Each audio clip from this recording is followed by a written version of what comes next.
प्रभु तेरी वाणी जीवन की रोटी, नैनों की ज्योति अंधेरा मिटाती।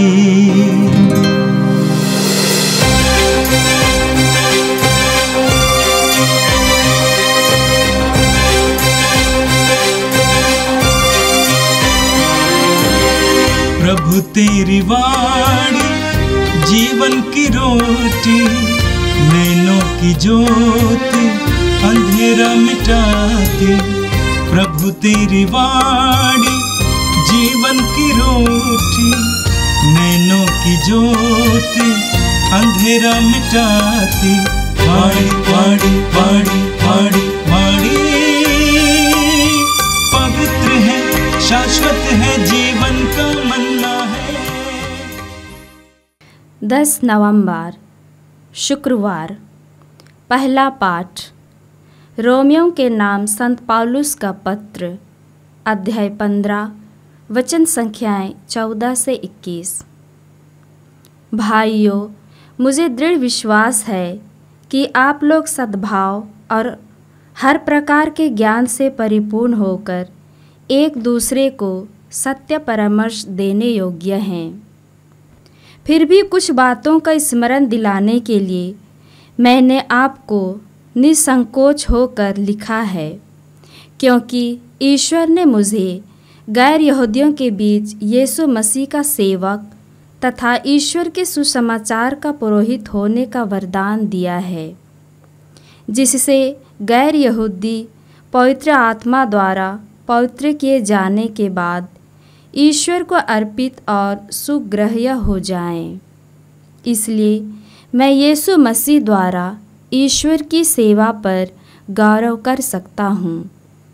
मैं केवल उन बातों की चर्चा का साहस करूँगा जिन्हें मसीह ने गैर यहूदियों को विश्वास के अधीन करने के लिए मेरे द्वारा वचन और कर्म से, शक्तिशाली चिन्हों और चमत्कारों से और आत्मा के सामर्थ्य से संपन्न किया है। मैंने यरूशलेम और उसके आसपास के प्रदेश से लेकर इल्लुरिकुस तक मसीह के सुसमाचार का कार्य पूरा किया। इसमें मैंने एक बात का पूरा ध्यान रखा। मैंने कभी वहाँ सुसमाचार का प्रचार नहीं किया जहाँ मसीह का नाम सुनाया जा चुका था, क्योंकि मैं दूसरों द्वारा डाली हुई नींव पर निर्माण करना नहीं चाहता था, बल्कि धर्म ग्रंथ का यह कथन पूरा करना चाहता था जिन्हें कभी उसका संदेश नहीं मिला था वे उसके दर्शन करेंगे, और जिन्होंने कभी उसके विषय में नहीं सुना वे समझेंगे। यह प्रभु की वाणी है। संत लूकस के अनुसार पवित्र सुसमाचार अध्याय 16 वाक्य 1 से 8 तक। ईसा ने अपने शिष्यों से यह भी कहा,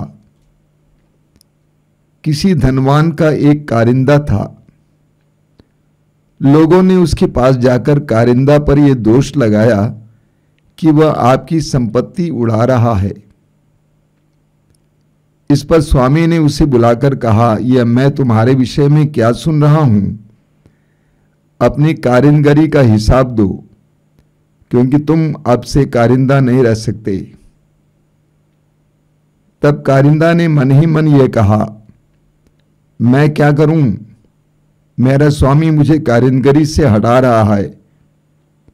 मिट्टी खोदने का मुझ में बल नहीं, भीख मांगने में मुझे लज्जा आती है। हाँ, अब समझ में आया कि मुझे क्या करना चाहिए, जिससे कारीगरी से हटाए जाने के बाद लोग अपने घरों में मेरा स्वागत करें। उसने अपने मालिक के कर्जदारों को एक एक कर बुलाकर पहले से कहा, तुम पर मेरे स्वामी का कितना ऋण है? उसने उत्तर दिया, 100 मन तेल। कारिंदा ने कहा, अपना रुका लो और बैठकर जल्दी 50 लिख दो।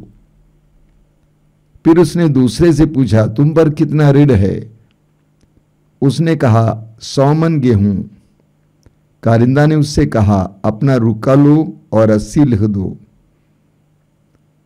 स्वामी ने बेईमान कारिंदा को इसलिए सराहा कि उसने चतुराई से काम किया, क्योंकि इस संसार की संतान आपसी लेन देन में ज्योति की संतान से अधिक चतुर है। यह प्रभु का दिव्य सुसमाचार है। ख्रिस्त प्रभु की जय। मेरे प्रिय भाई और बहनों, आज का पहला पाठ रोमियो के नाम संत पौलुस के पत्र के अध्याय 15 से लिया गया था। हम सुसमाचारों में पढ़ते हैं कि प्रभु यीशु की शिक्षाओं को सुनने के बाद लोग आपस में कहते थे कि ये अधिकार के साथ शिक्षा देते हैं, और पौलुस ने भी अधिकार के साथ शिक्षा दी, और पौलुस के पत्रों में यह अधिकार देखने को मिलता है। आज के पाठ में संत पौलुस कहते हैं कि अधिकार उन्हें कैसे मिला। पौलुस कहते हैं, ईश्वर ने मुझे गैर यहूदियों के बीच ईसा मसीह का सेवक तथा ईश्वर के सुसमाचार का पुरोहित होने का वरदान दिया है, जिससे गैर यहूदी पवित्र आत्मा द्वारा पवित्र किए जाने के बाद ईश्वर को अर्पित और सुग्राह्य हो जाएं। पौलुस कहते हैं कि मैं गैर यहूदियों के बीच सुसमाचार की घोषणा करता हूं। ईश्वर ने स्वयं मुझे यह वरदान दिया है। दमिश्क के मार्ग पर यीशु से मिलने के बाद, उस साक्षात्कार के बाद, उस अनुभव के बाद पौलुस स्वयं महसूस करता है कि ईश्वर ने स्वयं मुझे नियुक्त किया है। प्रभु के हर सेवक सेविका के अंदर यह धारणा होनी चाहिए कि मुझे प्रभु ने बुलाया है, प्रभु ने नियुक्त किया है। बाइबल की एक बात जो मेरे अंदर बहुत गहराई से काम कर गई, वो है यूहन्ना का सुसमाचार अध्याय 15 वाक्य 16, जहां प्रभु कहते हैं, तुमने मुझे नहीं चुना बल्कि मैंने तुम्हें चुना है और नियुक्त किया है। हर सेवक सेविका के अंदर यह धारणा होनी चाहिए कि प्रभु ने मुझे चुना है। आगे संत पौलुस हमें बताते हैं अपने बुलावे के बारे में कि मसीह ने गैर यहूदियों को विश्वास के अधीन करने के लिए मेरे द्वारा वचन और कर्म से, शक्तिशाली चिन्हों और चमत्कारों से और आत्मा के सामर्थ्य से संपन्न किया है। पौलुस कहते हैं कि पवित्र आत्मा मेरे अंदर क्रियाशील रहा है, और ईश्वर ने पवित्र आत्मा के द्वारा बड़े बड़े चिन्ह और चमत्कार प्रकट किया है। हम प्रेरित चरित्र की अध्याय 1 वाक्य 8 में पढ़ते हैं, प्रभु यीशु ने अपने शिष्यों से कहा, जब पवित्र आत्मा तुम पर उतरेगा तो तुम्हें सामर्थ्य मिलेगा और तुम मेरे साक्षी होगे। यीशु के साक्षी होने के लिए पवित्र आत्मा का सामर्थ्य अनिवार्य है। सुसमाचार के साथ साथ ईश्वर के चिन्ह और चमत्कार प्रकट होना अनिवार्य है, ताकि लोग सुसमाचार की प्रामाणिकता पर विश्वास करें। मार्कुस के सुसमाचार के अध्याय 16 के अंत में हम पढ़ते हैं कि शिष्य चारों ओर घूम घूम कर सुसमाचार का प्रचार करते थे, और साथ साथ घटित होने वाले चमत्कारों के द्वारा ईश्वर ने उनके सुसमाचार को प्रमाणित कर दिया। पौलुस कहते हैं कि मेरे द्वारा पवित्र आत्मा ने बड़े बड़े कार्य और चिन्ह प्रकट किया है, और इसीलिए लोगों ने यीशु पर विश्वास किया।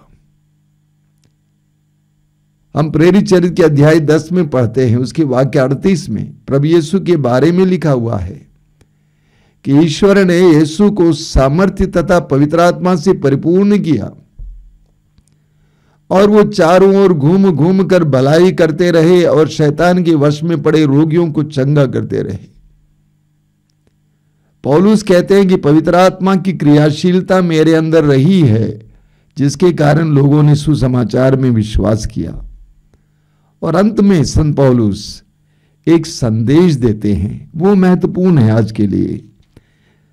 पौलुस क्या संदेश देना चाहते हैं? वाक्य 20 में हम पढ़ते हैं, मैंने एक बात का पूरा ध्यान रखा, मैंने कभी वहां सुसमाचार का प्रचार नहीं किया जहां मसीह का नाम सुनाया जा चुका था, क्योंकि मैं दूसरों द्वारा डाली गई नींव पर निर्माण करना नहीं चाहता था। पौलुस कहते हैं कि जहां भी लोगों ने मसीह को जान लिया था वहां पर मैंने प्रचार नहीं किया, बल्कि जहां लोग यीशु को नहीं जानते थे वहां पर मैंने प्रचार किया। इसके द्वारा संत पौलुस हमें भी यही बताते हैं कि आप लोगों को भी यही करना चाहिए। आज कलीसियाओं के बीच में, छोटी बड़ी कलीसियाओं के बीच में, सेवक सेविकाओं के बीच में, अगुओं के बीच में स्पर्धा है, होड़ लगी हुई है, छीना झपटी होने देखने को मिलती है। इस कलीसिया के लोगों को अपनी कलीसिया में लेने के लिए उतावलापन देखने को मिलता है। यह प्रभु की इच्छा के विरुद्ध है। पौलुस कहते हैं, धर्म ग्रंथ का यह कथन पूरा करना चाहता था मैं, जिन्हें कभी उसका संदेश नहीं मिला था वे उसके दर्शन करेंगे, और जिन्होंने कभी उसके विषय में नहीं सुना वे समझेंगे। वास्तव में पौलुस का यही संदेश है।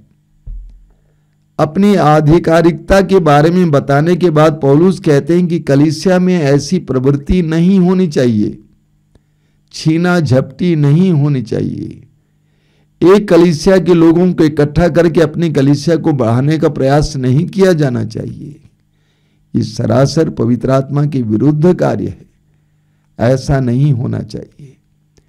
योहन के सुसमाचार के अध्याय 13 वाक्य 35 में प्रभु यीशु कहते हैं, तुम्हारी एकता को देखकर दुनिया जानेगी कि तुम मेरे शिष्य हो। कलीसिया में एकता के लिए यह अति आवश्यक बात है। अगर कुछ लोगों ने यीशु के बारे में जान लिए हैं तो वहां पर मेरे जाने की आवश्यकता नहीं है। एक कलीसिया से लोगों को अपनी कलीसिया में इकट्ठा करने की आवश्यकता नहीं है। प्रभु के सुसमाचार को प्रचार करना, उसकी घोषणा करना, उसको लोगों तक पहुंचाना, यही हमारा कर्तव्य है।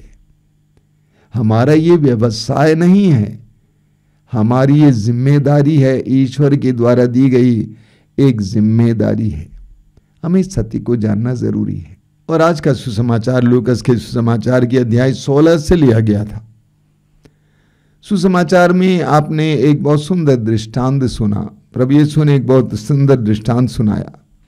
किसी धनवान का एक कारिंदा था। लोगों ने उसके पास जाकर कारिंदा पर यह दोष लगाया कि वह आपकी संपत्ति उड़ा रहा है।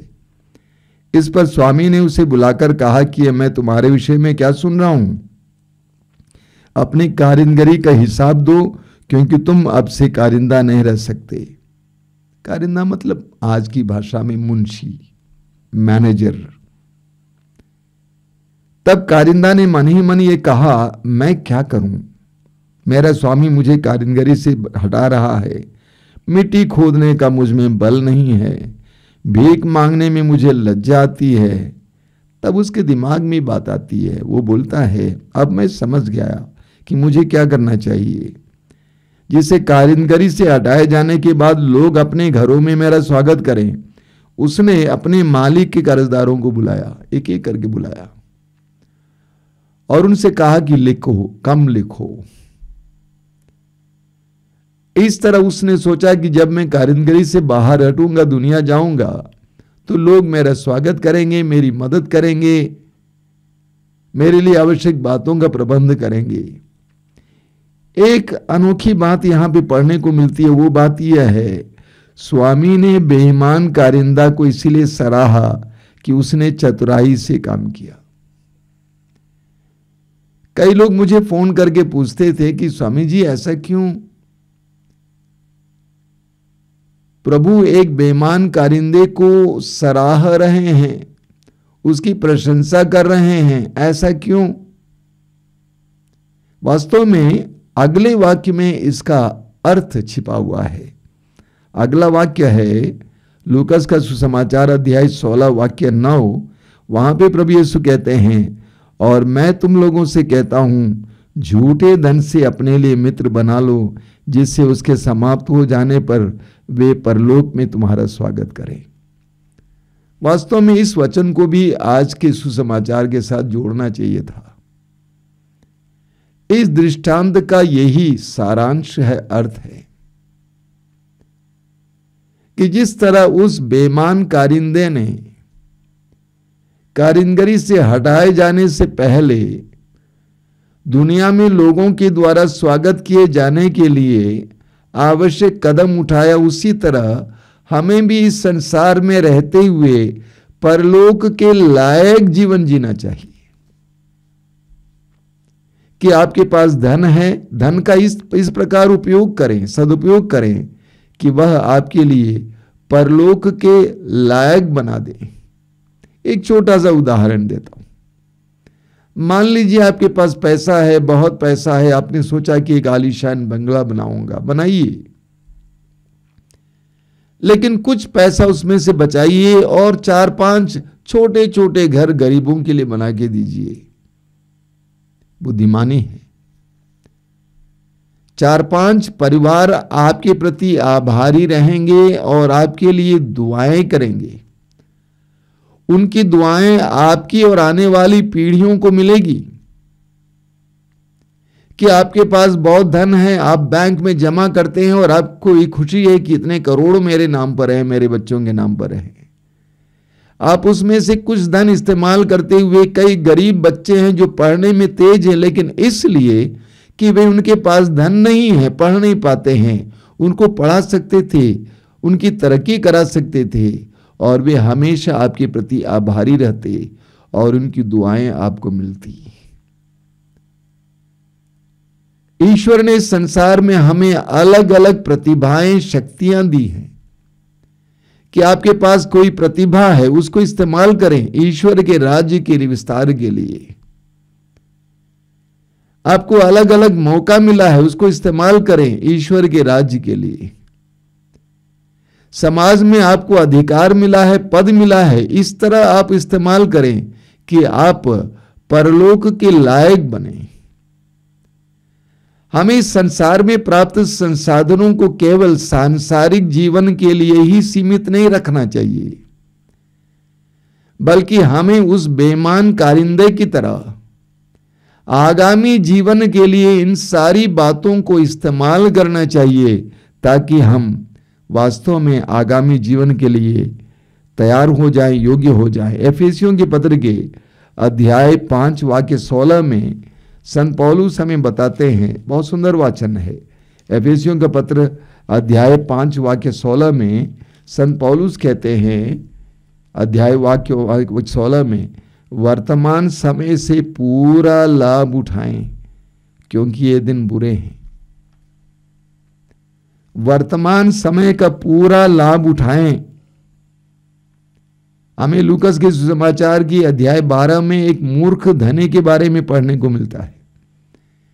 प्रभु यीशु ने सुंदर दृष्टांत सुनाया। एक धनी जिसके पास बहुत जमीन थी और उसके खेत में इतनी फसल हुई कि उसने सोचा, मैं क्या करूंगा, मेरा भंडार छोटा पड़ रहा है, मैं भंडार को बड़ा करूंगा और उसको अनाज को उसको भर दूंगा और अपने से कहूंगा कि ऐश करो, कई वर्षों के लिए तुम्हारे पास आवश्यक धन है।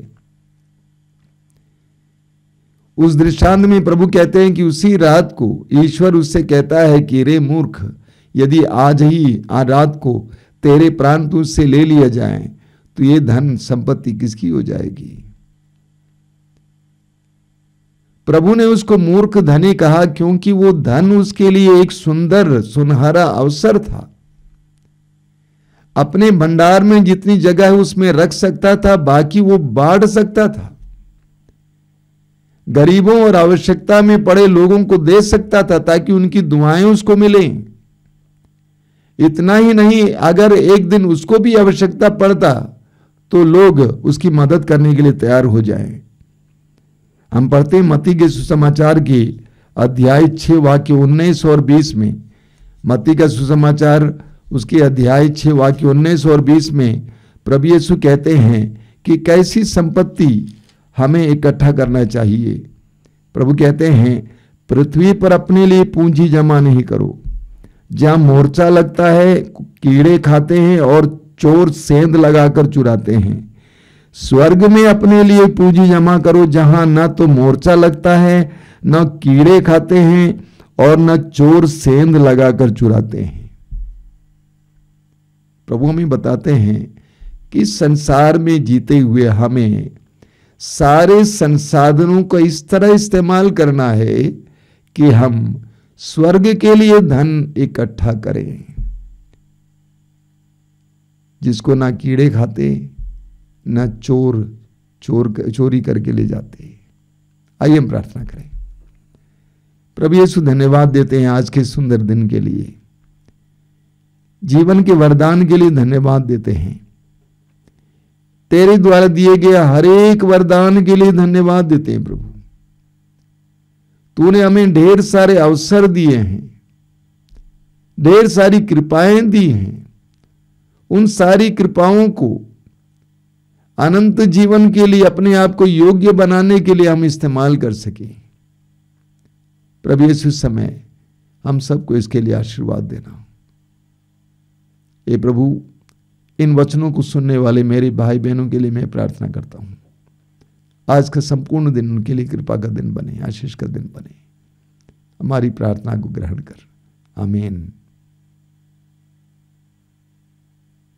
प्रभु तेरी वाणी जीवन की रोटी, नैनों की ज्योति अंधेरा मिटाती। वाणी वाणी वाणी वाणी वाणी पवित्र है, शाश्वत है जीवन का मन्ना।